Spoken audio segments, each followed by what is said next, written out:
जय माता दी बंधुओं, देसी भक्ति यूट्यूब चैनल पर आपका स्वागत है। आज की वीडियो में हम कार्तिक मास महात्म कथा अध्याय 27वां आपको बताने जा रहे हैं। पिछले अध्याय में हमने कार्तिक मास के 26वें अध्याय को जाना था। तो दोस्तों, चैनल पर अगर नए हो तो चैनल को सब्सक्राइब करके बेल आइकन प्रेस करें और कमेंट में जय माता दी जरूर लिखें। कृष्ण नाम का आसरा, कृष्ण नाम का ध्यान, 27वां अध्याय अब लिखने लगा महान। बंधुओं, पार्षदों ने कहा, एक दिन की बात है, विष्णुदास ने नित्य कर्म करने के पश्चात भोजन तैयार किया, किंतु कोई छिपकर उसे चुरा ले गया।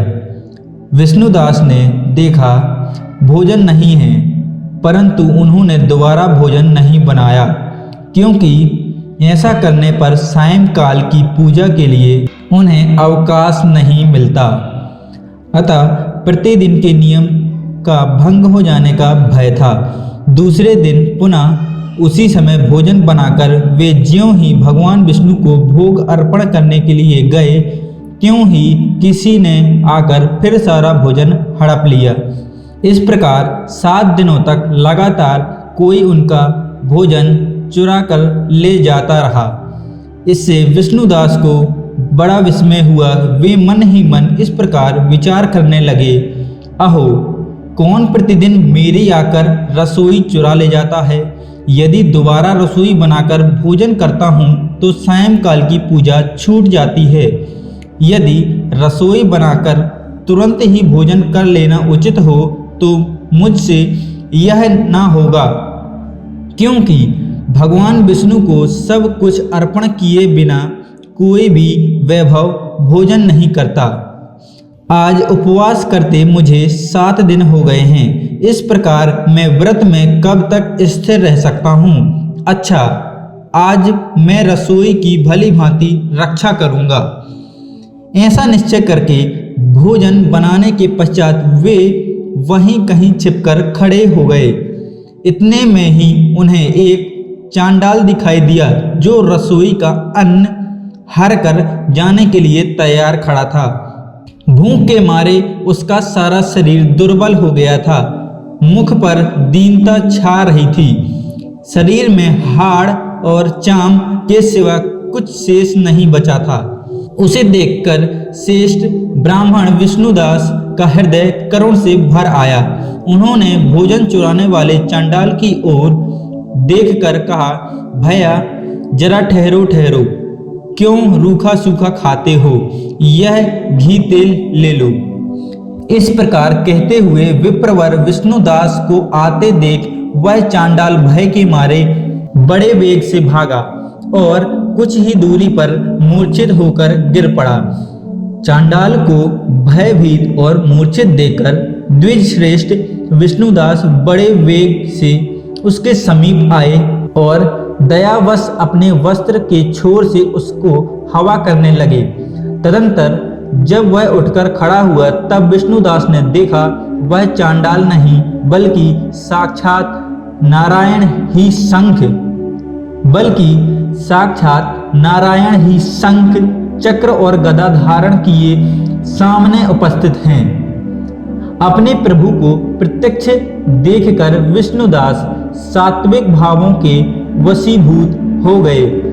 वे स्तुति और नमस्कार करने में भी समर्थ न हो सके। तब भगवान ने सात्विक व्रत का पालन करने वाले अपने भक्त विष्णुदास को छाती से लगा लिया और उन्हें अपने जैसा रूप देकर वैकुंठ धाम को चले गए। उस समय यज्ञ में दीक्षित हुए राजा चोल ने देखा विष्णुदास एक श्रेष्ठ विमान पर बैठकर भगवान विष्णु के समीप जा रहे हैं। विष्णुदास को वैकुंठ धाम में जाते देख राजा ने शीघ्र ही अपने गुरु महर्षि मृदल को बुलाया और इस प्रकार कहना आरंभ किया, जिसके साथ स्पर्धा करके मैंने इस यज्ञ दान आदि कर्म का अनुष्ठान किया है, वह ब्राह्मण आज भगवान विष्णु का रूप धारण करके मुझसे पहले ही वैकुंठ धाम को जा रहा है। मैंने इस वैष्णो धाम में भली भांति दीक्षित होकर अग्नि में हवन किया और दान आदि द्वारा ब्राह्मणों का मनोरथ पूर्ण किया, तथापि अभी तक भगवान विष्णु मुझ पर प्रसन्न नहीं हुए और इस विष्णुदास को केवल भक्ति के कारण श्री हरि ने प्रत्यक्ष दर्शन दिया। अतः जान पड़ता है कि भगवान विष्णु केवल दान और यज्ञों से प्रसन्न नहीं होते, उन प्रभु का दर्शन कराने में भक्ति ही प्रधान कारण है। दोनों पार्षदों ने कहा। इस प्रकार कहकर राजा ने अपने भांजे को राज सिंहासन पर अभिषिक्त कर दिया। वे बचपन से ही यज्ञ की दीक्षा लेकर उसी में संलग्न रहते थे, इसलिए उन्हें कोई पुत्र नहीं हुआ था। यही कारण है कि उस देश में अब तक भांजे ही राज्य पर उत्तराधिकारी होते हैं।